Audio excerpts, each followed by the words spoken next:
ಮರು ಸಮೀಕ್ಷೆಗೆ ಪ್ರಬಲ ಸಮುದಾಯ ಸಿಕ್ಕಾಪಟ್ಟೆ ವಿರೋಧ ವ್ಯಕ್ತಪಡಿಸ್ತಾ ಇದೆ. ಬಿಎಸ್ವೈ ನೇತೃತ್ವದಲ್ಲಿ ಲಿಂಗಾಯತ ನಾಯಕರು ಸಭೆ ನಡೆಸ್ತಾ ಇದ್ದಾರೆ. ಸಭೆ ಬಳಿಕ ಬಿಜೆಪಿ ರಾಜ್ಯಾಧ್ಯಕ್ಷ ಬಿವೈ ವಿಜೇಂದ್ರ ಹೇಳಿಕೆಯನ್ನ ಕೊಟ್ಟಿದ್ದಾರೆ. ಇದರ ಹಿಂದೆ ದೊಡ್ಡ ಕುತಂತ್ರ ಹಾಗೂ ಷಡ್ಯಂತ್ರ ಇದೆ. ಸಿದ್ದರಾಮಯ್ಯನವರ ಮನಸ್ಥಿತಿ ಜನಗಣತಿ ಮುಖೇನ ಹೇಳ್ತಿದ್ದಾರೆ.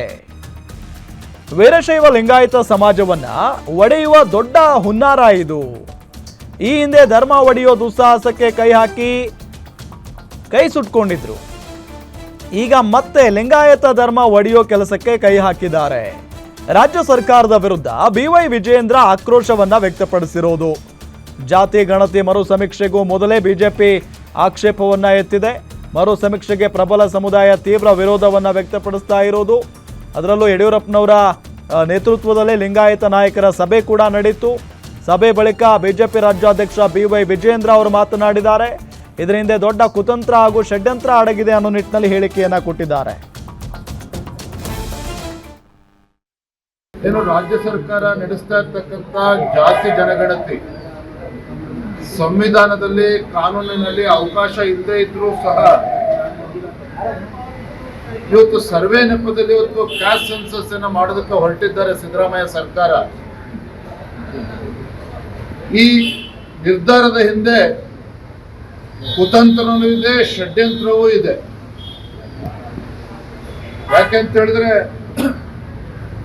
ಇವಾಗ ಕಾಲಂಗಳನ್ನು ನೋಡಿದ್ರೆ ಹಿಂದೂ ಇದೆ, ಇಸ್ಲಾಂ ಇದೆ, ಕ್ರಿಶ್ಚಿಯನ್ ಇದೆ, ಜೈನ್ ಇದೆ, ಸಿಖ್ ಇದೆ, ಬುದ್ಧಿಸ್ಟ್, ಪಾರ್ಸಿ, ನಾಸ್ತಿಕರು ಮತ್ತು ಇತರೆ ಅಂತಕ್ಕಂಥ ಕಾಲಮನ್ನು ಕೂಡ ಸೇರಿಸಿದ್ದಾರೆ. ಅದು ಕೂಡ ಕಾನೂನು ಬಾಹಿರವಾಗಿ ಇರುವಂಥದ್ದು. ಸಿದ್ದರಾಮಯ್ಯನವರ ಮನಸ್ಥಿತಿ ಏನಿದೆ, ರಾಜ್ಯದ ಮುಖ್ಯಮಂತ್ರಿಗಳಾಗಿ ಅದನ್ನ ಈ ಜಾತಿ ಜನಗಣತಿಯಲ್ಲಿ ಅದನ್ನ ಇಂಪ್ಲಿಮೆಂಟೇಷನ್ ಮಾಡೋದಕ್ಕೆ ಹೊರಟಿದ್ದಾರೆ. ಅರ್ಥಾತ್ ವೀರಶೈವ ಸಮಾಜವನ್ನು ಕೂಡ ಒಡೆಯುವಂತಹ ಒಂದು ಕುತಂತ್ರ, ಷಡ್ಯಂತ್ರ ಈ ಜಾತಿ ಜನಗಣತಿ ಹಿಂದೆ ಅಡಗಿರುವಂಥದ್ದು. ಮತ್ತೆ ಇದು ನಿನ್ನೆ ಮೊನ್ನೆ ಪ್ರಯತ್ನ ಅಲ್ಲ. ಸಿದ್ದರಾಮಯ್ಯನವರು ಹಿಂದೆ ಮುಖ್ಯಮಂತ್ರಿಗಳಾಗಿದ್ದಾಗೂ ಸಹ ವೀರಶೈವ ಲಿಂಗಾಯತ ಪ್ರತ್ಯೇಕ ಧರ್ಮ ಅಂತೇಳಿ ಅವತ್ತು ಕೂಡ ಸಮಾಜವನ್ನ ಒಡೆಯುವಂತ ದುಸ್ಸಾಹಸಕ್ಕೆ ಕೈ ಹಾಕಿದ್ರು. ಅವಾಗ್ಲೂ ಕೂಡ ಕೈ ಸುಟ್ಕೊಂಡಿದ್ರು.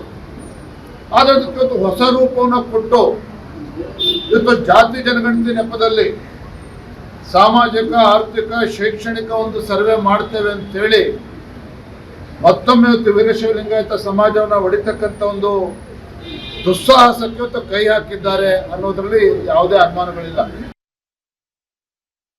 ರಾಜ್ಯ ಸರ್ಕಾರಕ್ಕೆ ಯಾವುದೇ ರೀತಿಯ ಅಧಿಕಾರ ಇಲ್ಲ. ಈಗ ಆರ್ಥಿಕ, ಸಾಮಾಜಿಕ, ಶೈಕ್ಷಣಿಕ ಸರ್ವೆ ಮಾಡ್ಬೋದು. ಸರ್ವೆ ಅಂದರೆ ಸ್ಯಾಂಪಲ್ಗಳನ್ನು ತೊಗೊಂಡು ಸರ್ವೆ ಮಾಡ್ಬೋದು. ತಾವೆಲ್ಲ ಮಾಡಿದ ಎಲೆಕ್ಷನ್ ಸರ್ವೆ ಸ್ಯಾಂಪಲ್ಗಳನ್ನು ತೊಗೊಂಡು ಸರ್ವೆ ಮಾಡ್ಬೋದು. ಆದರೆ ಈಗ ಏನು ಮಾಡಿದ್ದಾರೆ ಇವರು, ಮನೆಗೆ ಹೋಗುವುದಕ್ಕೆ 1.5 ಕೋಟಿ ಮನೆಗಳಿಗೆ ಭೇಟಿ ಕೊಡುವಂಥ ಕಾರ್ಯಕ್ರಮ ಆಗಿದೆ. ಇದು ಕಾನೂನು ವಿರುದ್ಧವಾಗಿದೆ, ಸೆನ್ಸಸ್ ಆ್ಯಕ್ಟ್ ವಿರುದ್ಧವಾಗಿದೆ. ಇದು ನಾವು ಮಾಡಬೇಕು. ನಂಬರ್ 2, ಇಲ್ಲದೆ ಇರುವಂತಹ ಜಾತಿಗಳನ್ನು ಸೇರಿಸಿ ಜಾತಿಗಳ ಬಗ್ಗೆ ಸಂಘರ್ಷವನ್ನು ಮಾಡಿ, ಗೊಂದಲವನ್ನು ಉಂಟು ಮಾಡಿ ಅದರಲ್ಲಿ ತಮ್ಮ ರಾಜಕೀಯ ಹೊಟ್ಟೆಯನ್ನು ಸುತ್ತುಕೊಳ್ಳುವಂಥ ಪ್ರಯತ್ನವನ್ನು ಮುಂದೆ ಹೇಳಿದ್ರು. ನಮಗೆ ಮೊದಲು ಸಿದ್ದರಾಮಯ್ಯ ಅವರು ಕಾಂತರಾಜ್ ಕಮಿಟಿ ಯಾಕೆ ಮಾಡಿದ್ರು, ಆ ವರದಿ ಏನಿದೆ ಅದು ಬಹಿರಂಗ ಮಾಡಬೇಕು.